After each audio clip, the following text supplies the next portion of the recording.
Me sorprende que el tiempo que espere para continuar con este nuevo remix haya durado mucho menos tiempo de lo que estimule. Lo cual agradezco, pues igual que en los originales, demuestran un gran interés en que realice estos remix de esta saga. No perdamos más tiempo, y que comience la matanza.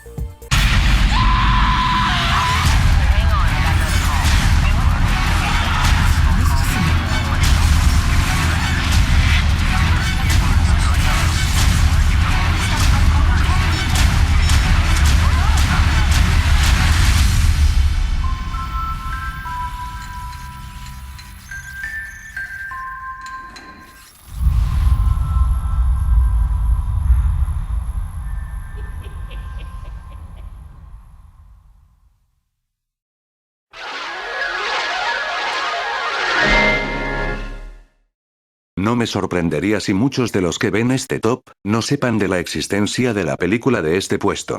Digo, por algo apareció aquí, ¿cierto? Los Mensajeros 2, el espantapájaros. El granjero John Rollins hace lo que cree que debe hacer para salvar a su familia y su sustento. Coloca un extraño espantapájaros entre sus cultivos, y rápidamente recoge los beneficios. El problema es que su suerte probablemente no dure mucho. Se puede decir que a comparación de su predecesora, esta secuela le falló algo. La primera entrega, narra la clásica historia sobre que una familia llega a una casa abandonada, donde empiezan a suceder actos paranormales.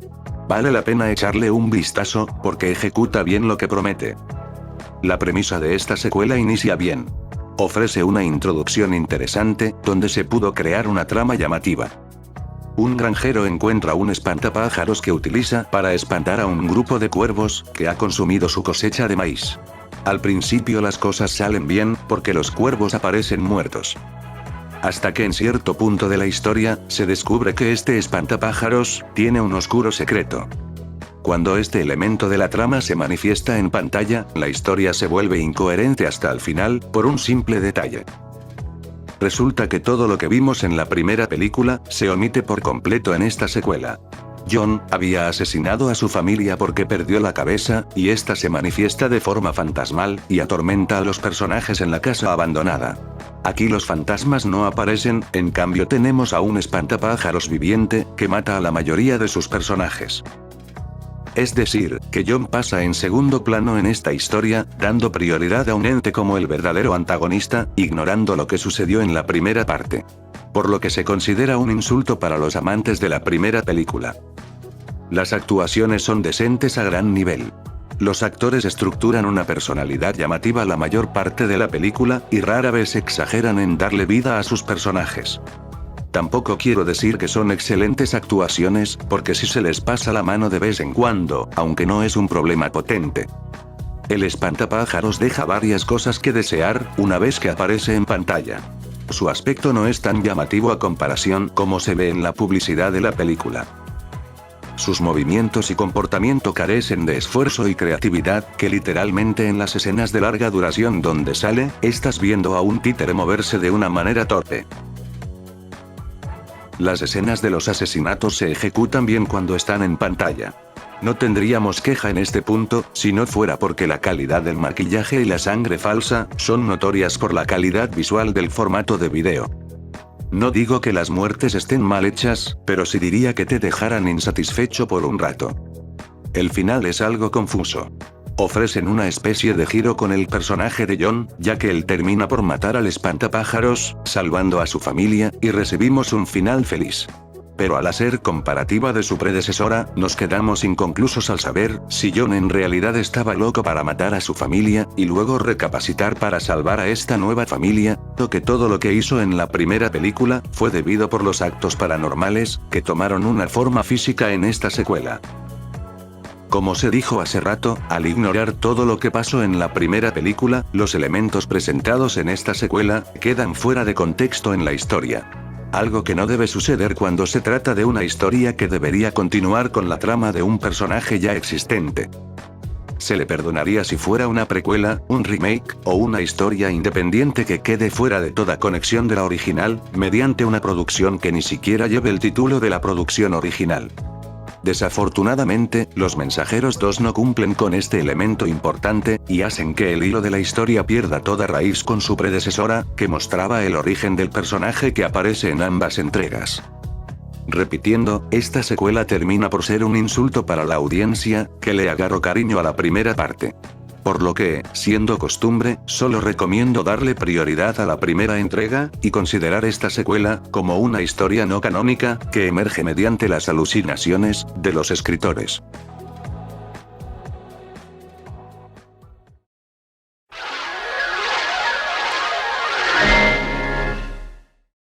En este puesto, en el video original, decidí colocar la tercera entrega de la saga Jurassic Park.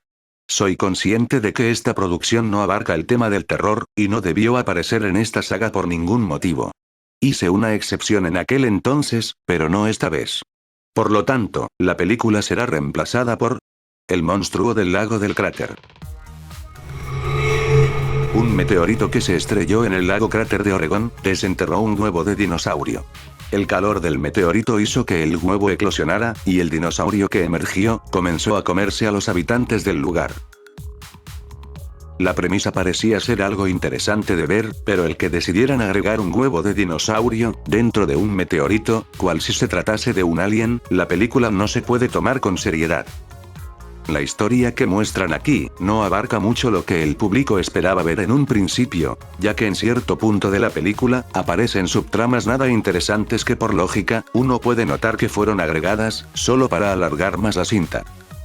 No es ninguna sorpresa que el ritmo de la historia, no tenga conexión con su premisa, cuando la dirección quiere enfatizar a la fuerza, las subtramas que técnicamente nadie pidió mirar, en primer lugar. Por un lado positivo, la fotografía da el toque llamativo del formato digital que veíamos en producciones de los años 50 a 70, ya saben, esa calidad visual y auditiva de un cassette, que echa a perder los efectos puestos en postproducción. El supuesto dinosaurio antagonista, tiene un punto en contra, y otro a su favor. El punto malo, es que en la publicidad nos hacen entender, que lo que veremos será un T-Rex. Pero en la película, nos presentan a este animal, que se asemeja a un plesiosaurio. Después de un rato de verlo en pantalla, la audiencia lo puede comparar, e incluso confundir, con la criatura del lago Ness, que se asemeja a su apariencia, y su naturaleza. Mientras que el lado positivo, se decidió manejar a la criatura por medio del stop motion. Para sorpresa mía, la animación no está tan pinche como lo esperaba en un principio, y algunas escenas el animal se mueve de forma convincente. Desafortunadamente, esto no le ayuda a la película, porque tenemos múltiples escenas en las que no pasa absolutamente nada. Tenemos momentos donde la criatura puede atacar a la gente, pero este no hace nada al final, y se retira del lugar.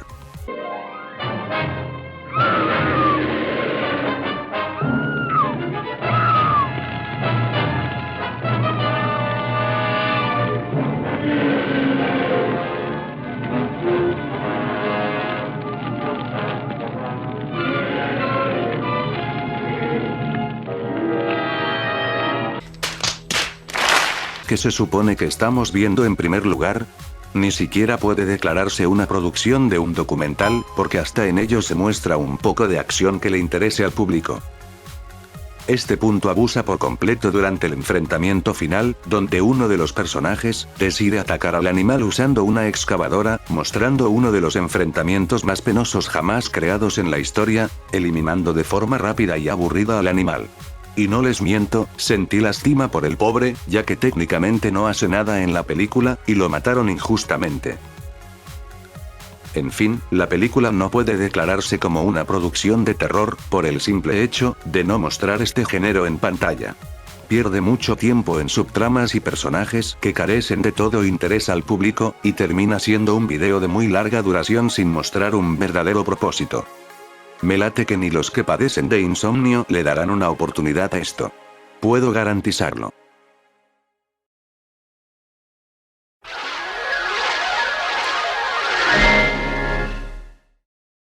Siempre lo digo, Tiburón logró traer miles de películas que involucran a este simpático animal, y hasta la fecha, me sigo preguntando quién aprobó esta producción. Tiburones del cielo. En las profundidades del hielo de la Antártida, un equipo de geólogos descubre un antiguo laboratorio nazi todavía intacto, donde se habían producido oscuros experimentos. Se nota que disfrutaron mucho hacer esta cinta. Para mala suerte de nosotros, la película tiene una historia muy extraña de ejecutar, cuando hablamos de lógica o credibilidad. No hubiera estado mal si se hubiera ejecutado como la famosa saga de Tornado de Tiburones, allá por el 2010.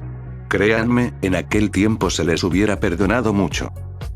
Pero estamos hablando del 2017, donde las producciones de terror estaban volviendo a tomarse en serio luego de tantos tropiezos que cometieron en el pasado. La historia era bastante sencilla y fácil de seguir, durante la primera media hora. No era creíble lo que veíamos, pero se hizo lo mayor posible para justificar la lógica que querían expresar en la trama.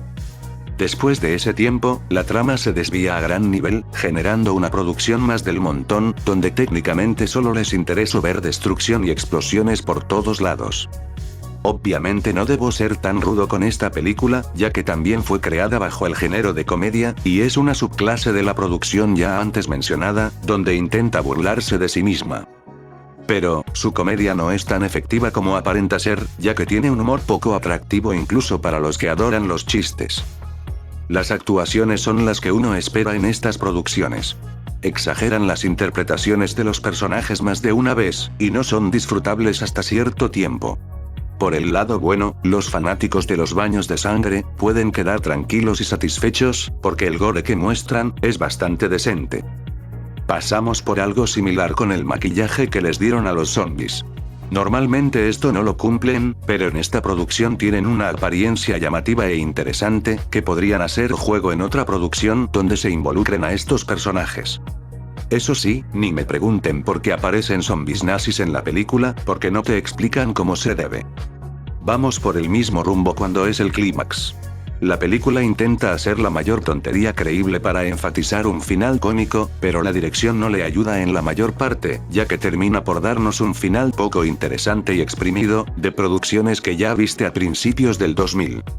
Tal y como se dijo, la película quiere ser una producción loca donde muestran un concepto muy fumado para tomarlo con seriedad. La mitad de ella lo logra, pero la otra mitad vuelve la historia algo ambigua y perezosa, al punto que puedes deducir que los escritores se quedarán sin ideas a la hora de grabar. Si eres amante de las cosas fumadas, o los baños de sangre, creo que no te caerá mal ver esta cinta, por lo menos una vez en la vida.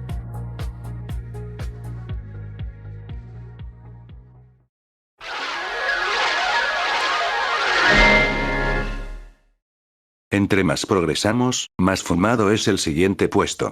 Ahora toca hablar de Pirañaconda. Unas criaturas híbridas de piraña y anaconda persiguen al científico que robó su huevo, así como a un equipo de rodaje que está haciendo una película slasher en la selva. Bien, supongo que sabes lo que te espera. La película es la típica que presenta a un grupo de personas, con una inteligencia bajo tierra, que se adentran a un lugar donde los espera una amenaza mortal. Pirañaconda te lo deja en claro desde el comienzo, que no tendrás algo nuevo en su trama. Los personajes no poseen una personalidad siquiera sencilla, sus únicos trucos son correr y gritar. Eso hasta cierto tiempo, porque el guión, al estar de su lado, les dará el beneficio de que las armas las manejan a la perfección, cual si estuvieran tomando un vaso de agua. Por lo que la audiencia no puede identificarse con incluso el personaje más inteligente del grupo. Y es que, no puede haber identificación de la audiencia, porque el guión es tan malo, que los actores lo saben, que actúan de la manera más simple posible, sin importar si la escena quedó bien. Por el otro lado, los fanáticos del gore podrán disfrutar de la masacre presentada. Cada asesinato posee una calidad tan mala de efectos, que identificas al instante el corte de la víctima, desapareciendo de la escena, sin problemas. Pero, la cantidad de muertos sí es bastante grande, por lo que la sangre no dejará de salir cada 5 minutos. Ahora bien, la criatura es una supuesta fusión, entre una piraña y una anaconda. Pero el resultado solo refleja mostrar a una anaconda con la cara deformada. Literalmente, esta criatura tiene uno de los aspectos más mediocres que puedes pedir en producciones de este tipo. Y sin razón aparente, a varios usuarios les interesó este aspecto. Nuevamente, esta película contiene una cantidad severa de desnudez, que no aporta nada a la trama.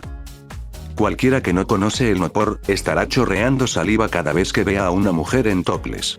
Solo para que después de un rato, termine siendo devorada por la anaconda deforme.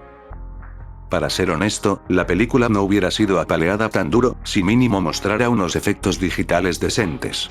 Pero no. Sci-Fi vuelve a recurrir a efectos de videojuegos de bajo presupuesto, que a simple vista, es notorio saber dónde se están aplicando estos efectos en la película. La película no ofrece nada nuevo a lo que ya hemos visto. Solo es una película más del montón, donde aparece un animal salvaje que mata a cualquier cosa que se mueva. Los personajes intentan escapar, y terminan por matarla al final de la historia. Por lo que, si ya estás cansado de ver lo mismo, entonces no te animes a ver esta producción, aunque tu vida dependiera de ello. Literalmente, no lo vale.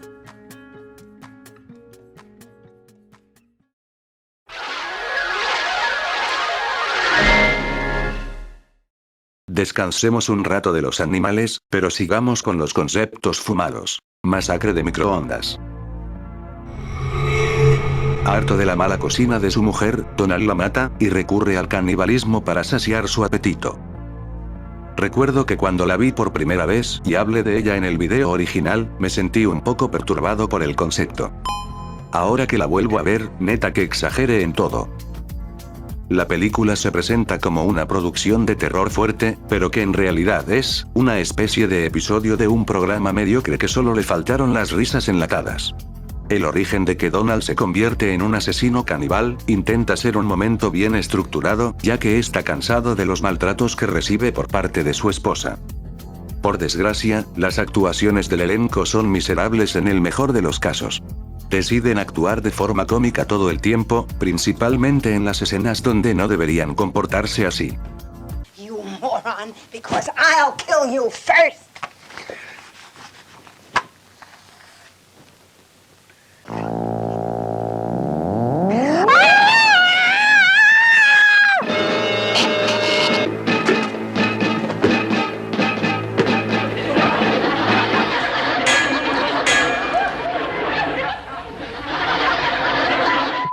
Me imagino que la dirección les pidió que actuaran así, ya que la película está catalogada como una parodia. Sin embargo, nunca se explica a quién parodian, o por qué deciden actuar de forma cómica todo el tiempo. La fotografía es de bajo nivel, a tal punto, que los decorados parecen como si de verdad, hubieran filmado la película, en la casa de alguien, y si ves los extras, descubres que así fue. Normalmente se agradece que filmen en edificios y locaciones reales, pero mínimo se debió cambiar el escenario del interior de la casa, para que no se viera lo mediocre que terminó siendo la producción. Las escenas de los asesinatos caen en picada cuando se habla de originalidad y predecible. Las escenas muestran los clichés mediocres que abusan en este tipo de producciones que buscan dinero, de forma desesperada. Todas las víctimas de Donald son mujeres. Mientras que durante, o después de sus ejecuciones, los cuerpos de las chicas terminan desnudas a primer plano, para el espectador. Para ser honesto, al ver estas escenas que abusan de la desnudez, la escena de la cabeza decapitada de la esposa de Donald, dentro de un refrigerador, no parece mala después de todo. Es muy notable que el director exagera el material que ofrece al público, para sacar unas cuantas risas que sustos. Pues la atmósfera del terror jamás se manifiesta en toda la película. Un movimiento bastante estúpido, cuando precisamente lanzaron la película con ese género. La película podrá ser una basura para el horror, pero para dar gracia, admito que se le debe dar una oportunidad. Aunque no exageres, todo dependerá de tu nivel de humor que tengas.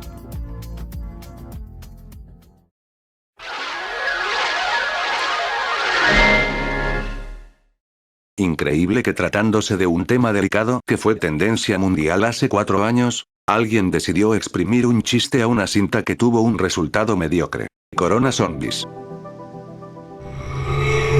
Barbie regresa a casa después de una pelea por el papel higiénico. Pero cuando ve las noticias, descubre que hay un brote del virus corona.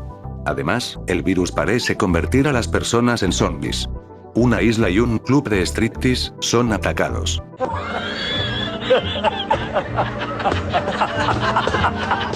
El punto más destacado a mencionar en esta película es que la mayoría de esta es contenido reutilizado de producciones pasadas. mezclada con metrajes reales de las noticias del mundo real en aquel entonces, y el metraje original de esta producción no dura tanto. Las actuaciones son espantosamente divertidas de ver, que es imposible no sentir vergüenza por el elenco, y que una otra ocasión, te puedas reír por lo estúpido que son. Básicamente no presentan escenarios reales, porque es muy notable cómo las escenas fueron grabadas bajo la clásica pantalla verde. Ni siquiera se toman la molestia de que un personaje esté puesto en el lugar indicado, para que se viera un poco realista. Para ser honesto, esta diversión no dura mucho tiempo, en cierto momento, la película se vuelve aburrida porque la gracia se pierde en su totalidad, y la historia se vuelve aburrida a una escala grande. No dan ganas de verla completa el mismo día, y te llega a dar flojera al tratar de retomar la parte que te falta ver. El aspecto de los zombies originales es poco interesante de apreciar, pues es absurdo y cómico tener a un supuesto zombie que tiene un buen físico y un peinado de galán de telenovela, que nunca se desordenó al convertirse. Las muertes son vagas, pero entretenidas. Digo, la mayoría son de las producciones que toman prestado el contenido, por lo que a ellas no se les puede criticar del todo en este puesto. Lo que llega a generar una gracia total, es que esta película es una producción de burla que no se debe tomar en serio en absoluto. Irónicamente, tuvimos a gente babosa que se lo tomó con seriedad, declarando la película como una estafa, sabiendo perfectamente a lo que se esperaban encontrar aquí. Como sea, Corona Zombies es una producción mediocre de terror, que se creó para burlarse de la situación que vivimos hace 4 años. Puedes mirarla, pero te garantizo que te aburrirás tan pronto como te lo imaginas.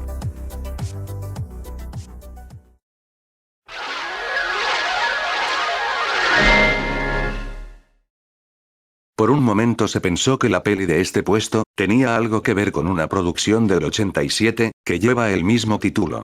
Afortunadamente, no fue el caso. Dolls de 2019. Un autor de libros infantiles en apuros, y su hija adolescente rebelde, se mudan a una casa que han heredado, y encuentran unas muñecas misteriosas en el ático. El padre y la hija, pronto descubren que las muñecas tienen un pasado siniestro, y mortal. Jugar con muñecas parece ya no ser tan divertido. ¿Cierto? A simple vista, la película no es original, ya que abarca historias que fueron vistas antes, sobre muñecos que cobran vida, sin importar si están dentro o fuera, del género horror. No estaría mal cuando alguien te lo cuenta. El problema es mirarla por ti mismo. La película avanza más lento que una tortuga, sin mostrar algo llamativo para el espectador. No miento, varias veces estuve cabeceando porque no aguantaba el sueño que me daba esta película. Si este proyecto se hubiera ejecutado en un corto, hubiera salido beneficiado en su totalidad, ya que la trama que presentan no está al nivel para llevarse a cabo en un largometraje. Los personajes no están compuestos por una personalidad sólida. Cuando los vas conociendo, sabes muy poco sobre ellos, y optan por comportarse de una manera aburrida, digna para Oscar si fuera una producción turca. No es fácil aguantar un personaje sin personalidad, al igual que un actor que no actúa bien. Las personas que participaron en esta producción, parecen estar conscientes de que esto no valía la pena, y dan su menor esfuerzo cada vez que su personaje aparece en pantalla. Los muñecos se ejecutan al mismo nivel de la actuación. Nos hacen creer que son muñecos vivientes que quieren jugar, pero cuando entran en una escena, todos se comportan como títeres de feria. Si no fuera por la fotografía oscura que aplicaron en la cinta, se notarían los mendigos cables que sostienen a estos juguetes. Honestamente pienso que estos juguetes no fueron creados para la película, sino que fueron conseguidos de una señora de la tercera edad, que los tenía como reliquias. Porque el aspecto de estos muñecos, además de no intimidar en lo más mínimo, no poseen una apariencia original. Las puedes comparar con muñecas antiguas, y comprobarás que son técnicamente iguales. A pesar de esto, las muertes son ejecutadas de manera poco decente, que eso sí, no esperaba a que fueran así. Las escenas llevan a una muerte asegurada, y cuando esto sucede, digamos que sería lo más rescatable de la película. No son malas, ni buenas, solo pasables. Tal y como mencioné en puestos anteriores, la atmósfera del horror jamás se manifiesta en toda la película. Garantizando una vez más, que esta producción no vale la pena darle oportunidad de mirar, ni siquiera los primeros 5 minutos. Actualmente tenemos muchas películas sobre muñecos poseídos, y es bastante ridículo que los encargados de esto, no se tomaran la molestia de ejecutar las cosas que funcionaron en dichos proyectos. Mejor decidieron empezar desde cero, sin preocuparse de cuál fuera el resultado. Una vez más, agradezco profundamente que esta película no tuviera nada que ver con la película del 87. Esa cinta sí vale la pena, por completo.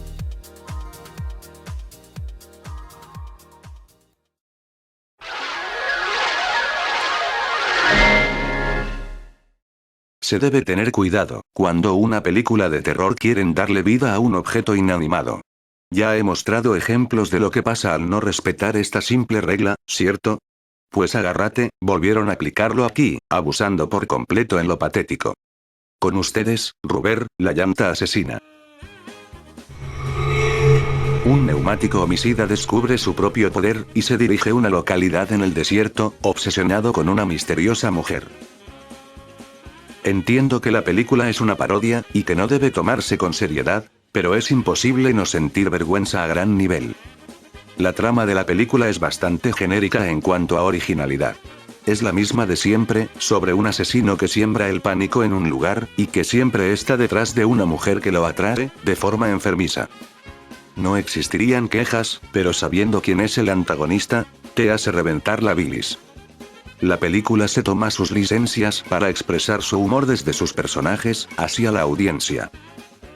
Me explico, el público es en realidad una parte de la película, representada por unas pocas personas que observan cómo se desarrollan los acontecimientos, y hacen comentarios.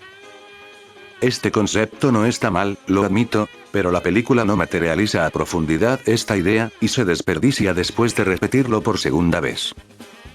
El origen de los poderes de Robert jamás tienen una justificación en toda la película. No te dan siquiera un cochino indicio para explicar cómo de un segundo a otro obtiene esos poderes. Y claro, luego de ver la quema de neumáticos y conseguirlos porque sí, es notable saber quién le copiaron la idea. Algo bastante impresionante de la película es la fotografía. Tiene una calidad fenomenal que hace creer que la película no es una producción barata. No sé si ayudaron las locaciones, o fue el tipo de cámara que utilizaron, pero de que se ve poca madre, se ve. Técnicamente todos los asesinatos vistos en la película, se ejecutan de la misma manera. Cualquier animal, o ser humano, que vea a este neumático, su cabeza explotará. A pesar de ser un bodrio, admito que el concepto de matar es decente, y hace juego con los poderes psíquicos que tiene Rubber. Pero era necesario que también le volara la cabeza a un maniquí. ¿A un objeto que no tiene vida? Si eso no te dio gracia, entonces ni te molestes en saber cómo es la comedia en esta historia. Rubber es una parodia sin gracia. No tiene un propósito para que se creara un concepto tan patético en el mundo del horror. Si se hubiera creado como una parodia de fantasía, el resultado hubiera sido mucho más eficaz, porque se le perdonaría con facilidad su existencia. Por desgracia, fue destinada en el horror, logrando que perdamos el interés al género a un gran nivel. Podrán decir que exagero, aunque esta vez, más de uno estaría a favor de que esta película nunca debió existir. Y mucho menos, que le den una oportunidad.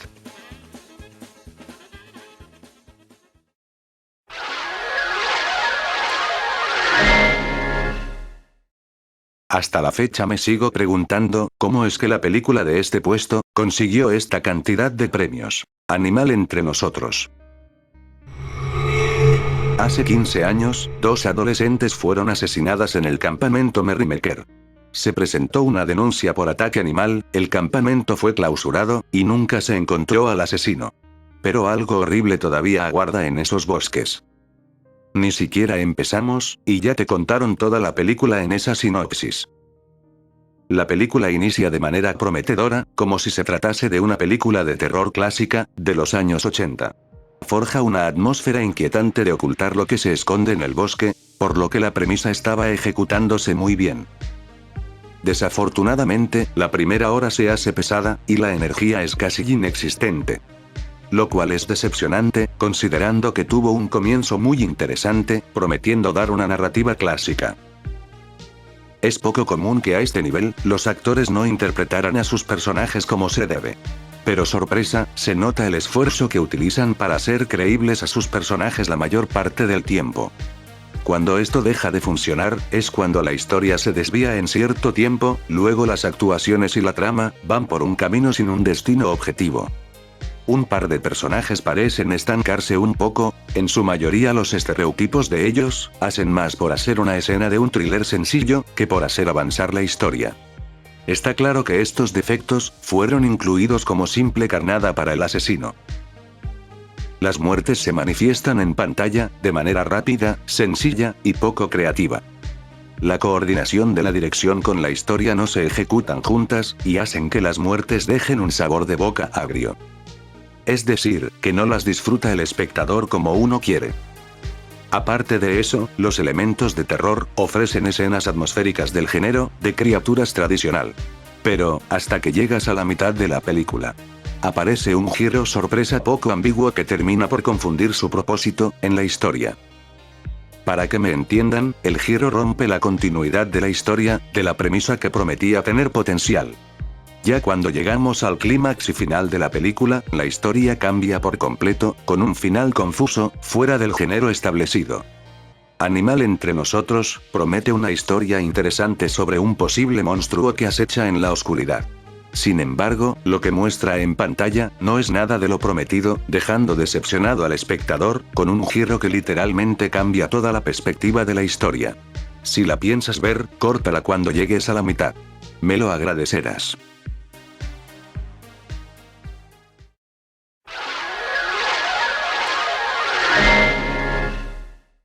Nada puede dar más coraje, que una película basada en hechos reales, termine por plagiar producciones reconocidas descaradamente.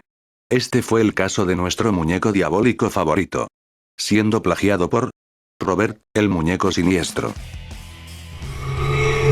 Una familia experimenta aterradores sucesos sobrenaturales, cuando su hijo adquiere un muñeco antiguo, llamado Robert. La trama de la película, es una historia pesada y lenta, que desespera al espectador porque no pasa nada interesante. Nos presentan a una pequeña familia, que es una tortura mirarlos por más de 2 minutos. La madre del niño, fácilmente la declaro como la peor de todos los personajes. La supuesta actriz, no sabe cómo actuar. Es más, ni siquiera lo intenta. La personalidad de su personaje es abominable, que a fuerzas grita cada que le toque decir sus diálogos frente a la cámara. Jean splashed paint all over it. I didn't. Stop lying! Prácticamente nadie sabe lo que es actuar, y lo que vemos en la cinta, es un grupo de personas grabadas para un sketch malo de comedia. A lo largo de la película, podemos ver obvias escenas que fueron tomadas, robadas, de la primera película de Chucky. Se le pasaría si mínimo fueran segmentos cortos, para declarar las referencias. Pero no. Las escenas forman parte de la trama de revelar que el muñeco tiene vida, por lo que la película, no se pueden defender del plagio descarado que termina siendo. El aspecto de Robert, es monstruosamente feo. Pero no feo de asustar a la gente, sino feo de dar asco. A simple vista, no se asemeja al muñeco en el que se basa, y termina por ser una mezcla pedorra de Chucky y Annabelle. Como si hubiera sido uno de los rostros desechados del hijo de Chucky, que si bien está igual de feo, mínimo Glenn fue creado para aparecer en una producción cómica. En cambio Robert, está en una producción de terror, que quiere tomarse con seriedad. Las muertes son otro punto flaco en la película. Se ejecutan de forma mediocre en pantalla, a tal punto, que es imposible no golpear la pantalla de tu dispositivo, por el coraje que te hacen pasar. Lo mismo sería el enfrentamiento final de los personajes contra Robert. La escena es tan vergonzosa, y tan rápida, que literalmente la pésima escena de Charles parece una obra maestra a comparación. Literalmente, matan a Robert sin tocarlo.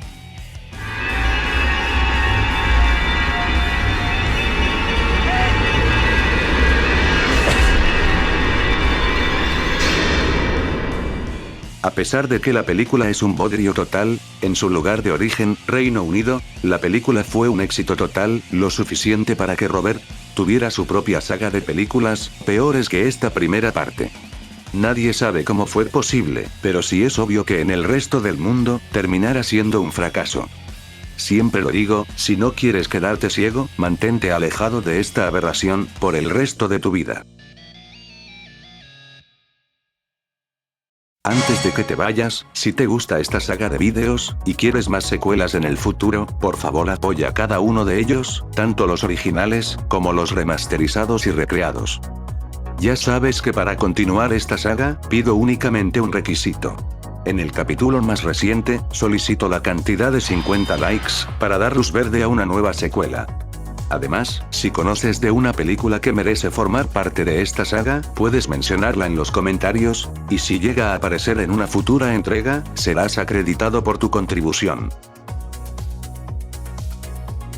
Has llegado al final del capítulo, de antemano te agradezco por llegar hasta aquí. Sin más que decir, Andy Master 1988 les desea dulces pesadillas a todos ustedes, y me despido, no sin antes recordarles una cosa. Esta saga